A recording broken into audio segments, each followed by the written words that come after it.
Wardi. Mbak Wardi. Haha, seneng aku karo Mbak Wardi. Mbak Wardi tasih. Oh nggih. Mbak Wardi lah nika.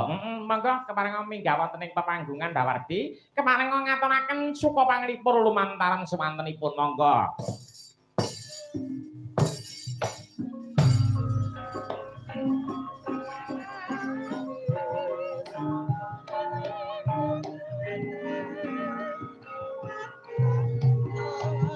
Mangga Mbak Wardi, mangga.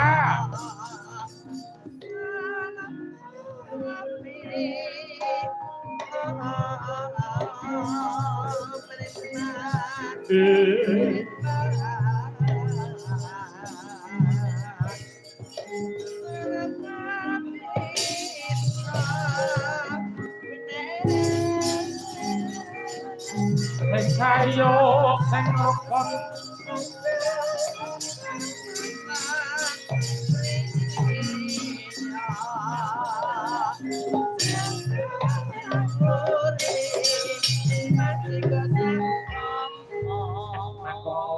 bae ngipo ngrile saka dalem. Wah, ngono. Ya ora apa-apa. Ya. Iki mau ngersake lelagon arti sekar dhewe. Lho tembunge Mas Peto. Oh iya. Melu ya tak nggen goro-goro. Oh iya. Biar matur. Mbak Watine ya iso ora apa-apa wis matur nuwun wis tak sebutke. Iya iya. Yo, saiki ngaturake sapa panglipur lumantaran budaya. Ya. Sing kapiji nduk niken. Nduk niken. Nduk niken arep ngaturke apa, Nduk? Weh, ya, ngaturke apa? Kenoneno. Ya kena sak gelem. Sak gelemmu. Pengasih apa pilok bayang? Ya. Nduk niken S2 lho. Weh, ngono. Ya. Wih. Selendang sutra mawon nggih, Pak? Nggih, selendang selendang. Ya. Selendang sutra. Aku sak joge dijamoni karo menik lho, apa-apa bingung aku. Neneno, apa bendo sing anu lho ya kakung ya. Ya semrot kena. Yo dalange pangkur, ya. Dalange padas, ya sapa? Piye tok laris kuwi? Sing gender. Ya, Dimas. Dimas Panjalu. Mikir lho. Ya, mikir. Lah, mikir diaturke nganggo niku. Ya. Iki Mas, yo karo genter kan yo iso bawa. Oh iya, mumpung pelok barak. Tak karepmu. Yo. Iki kabeh dalak. Oh, ana Ki Joko Widodo gendeng. Weh, Joko Widodo gendeng.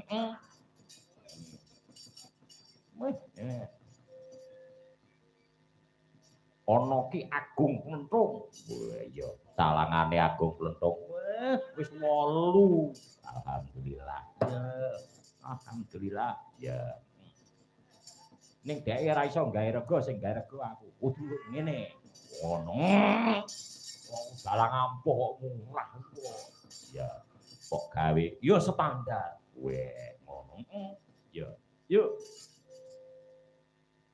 Rina wengi tansah eleng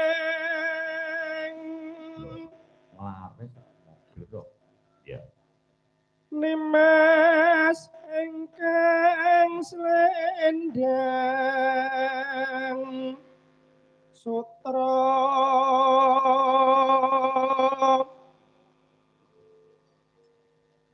tansah dadi impen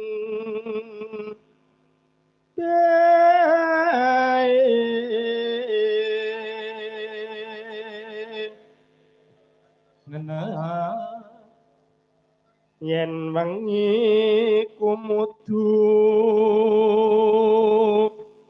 rina